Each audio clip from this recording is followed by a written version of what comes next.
সম্ভাব্য আইনজীবী ভাই বোনেরা, আশা করি সবাই ভালো আছেন। আমি কয়েস আছি আপনাদের সাথে।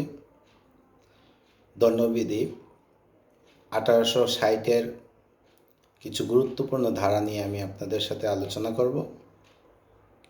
প্রথমে আলোচনা করব ধারা 159 থেকে 160 ধারা।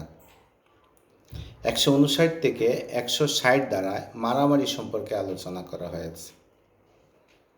ধারা 159-এ মারামারির সংজ্ঞা প্রদান করা হয়েছে।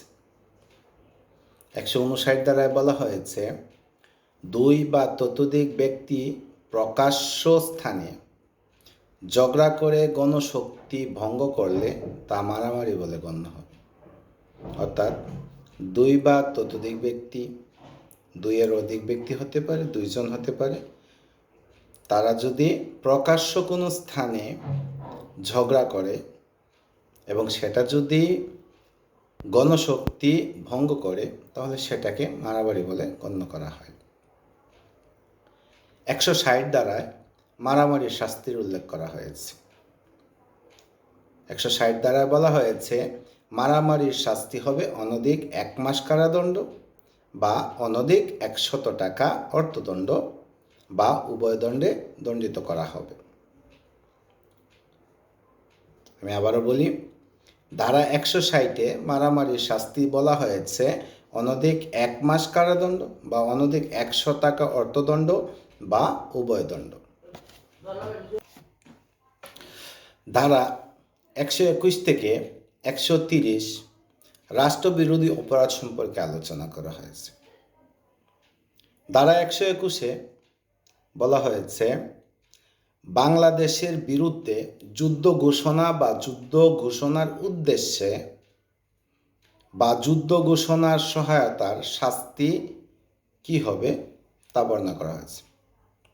অর্থাৎ ধারা 121-এ বাংলাদেশের বিরুদ্ধে যুদ্ধ ঘোষণা বা যুদ্ধ ঘোষণার উদ্যোগ বা যুদ্ধ ঘোষণার সহায়তার শাস্তি মৃত্যুদণ্ড বা যাবজ্জীবন কারাদণ্ড, তদুপরি অর্থদণ্ডেও দণ্ডিত হবে। আমি আবারও বলি, ধারা 121 অনুযায়ী বাংলাদেশের বিরুদ্ধে যুদ্ধ ঘোষণা বা যুদ্ধ ঘোষণার উদ্যোগ বা যুদ্ধ ঘোষণার সহায়তার শাস্তি হিসাবে বলা হয়েছে মৃত্যুদণ্ড বা যাবজ্জীবন কারাদণ্ড, তদুপরি অর্থদণ্ডেও দণ্ডিত হবে। ধারা 121-এর আরও একটি ধারা রয়েছে, সেটাকে বলা হয় ধারা 121-এ। এই ধারায় বাংলাদেশের বিরুদ্ধে যুদ্ধ ঘোষণার ষড়যন্ত্রের শাস্তির কথা উল্লেখ রয়েছে। এ ধারায় বলা হয়েছে, কোনো ব্যক্তি যদি বাংলাদেশের বিরুদ্ধে যুদ্ধ ঘোষণার ষড়যন্ত্র করে তার শাস্তি হবে যাবজ্জীবন কারাদণ্ড বা অনধিক 10 বছর কারাদণ্ড, তদুপরি অর্থদণ্ড।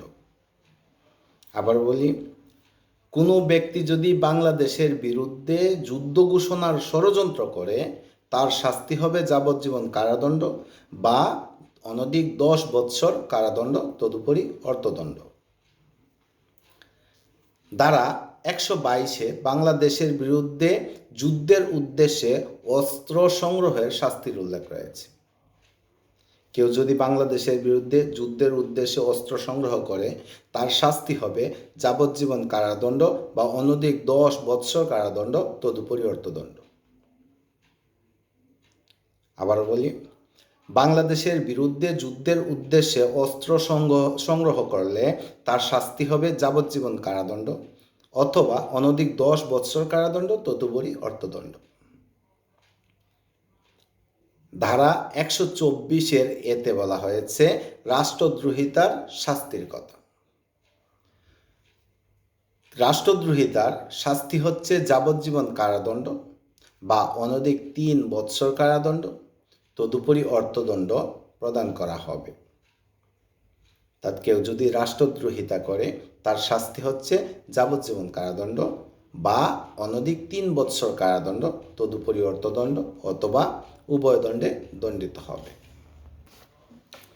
ধারা 128 অনুযায়ী, অর্থাৎ ধারা 128-এ বলা হয়েছে, সরকারি কর্মচারী কর্তৃক স্বেচ্ছাকৃতভাবে কোনো যুদ্ধবন্দী অথবা রাজবন্দীকে পালিয়ে যেতে দিলে তার শাস্তি হবে যাবজ্জীবন কারাদণ্ড বা অনধিক 10 বছর কারাদণ্ড অথবা অর্থদণ্ড অথবা উভয় দণ্ডে দণ্ডিত হবে। অর্থাৎ কোনো সরকারি কর্মচারী, সে পুলিশ হতে পারে বা অন্য কেউ, যে কেউ হতে পারে, সে যদি কোনো রাজবন্দীকে অথবা যুদ্ধবন্দীকে পালিয়ে যেতে সাহায্য করে বা পালিয়ে যেতে দেয়, তাহলে তার শাস্তি হচ্ছে যাবজ্জীবন কারাদণ্ড বা অনধিক 10 বছর কারাদণ্ড এবং তদুপরি অর্থদণ্ডে দণ্ডিত হবে। এগুলি ছিল আজকে আমাদের আলোচনা।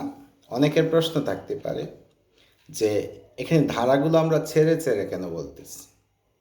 দেখেন, আমরা ধারা 121 বলছি, 121-এর এ বললাম, তারপরে 122 বলছি, কিন্তু 123 বলি নাই, 124-এ চলে আসছি। তো এই প্রশ্ন অনেকের থাকতে পারে, সেটা ক্লিয়ার করার জন্য বলতেছি। আমরা আসলে মূল যে ইম্পর্টেন্স দেখে যেগুলো খুব বেশি ইম্পর্টেন্স, সনদ পরীক্ষায় প্রায়শই আসে, ওই ধারাগুলো নিয়ে আলোচনা করতেছি। যেগুলো আদৌ প্রয়োজন নেই, যেগুলো পড়ার প্রয়োজন নেই, লাগে না আমাদের সনদ পরীক্ষার জন্য, সেগুলো আমরা বাদ দিয়ে বলার চেষ্টা করতেছি। তো আদতে আপনারা এখানে সাজেশনও পেয়ে গেলেন, কি কি পড়তে হবে সেটাও বুঝে গেলেন, এবং যদি আলোচনা মনোযোগ দিয়ে শুনেন তাহলে আশা করি আপনারা অনেক উপকৃত হবেন। আজকের আলোচনা আমাদের এই পর্যন্তই। আমাদের সাথেই থাকবেন এবং অনেক অনেক ভালো থাকবেন। আমাদের জন্য দোয়া করবেন। সবাই ভালো থাকবেন।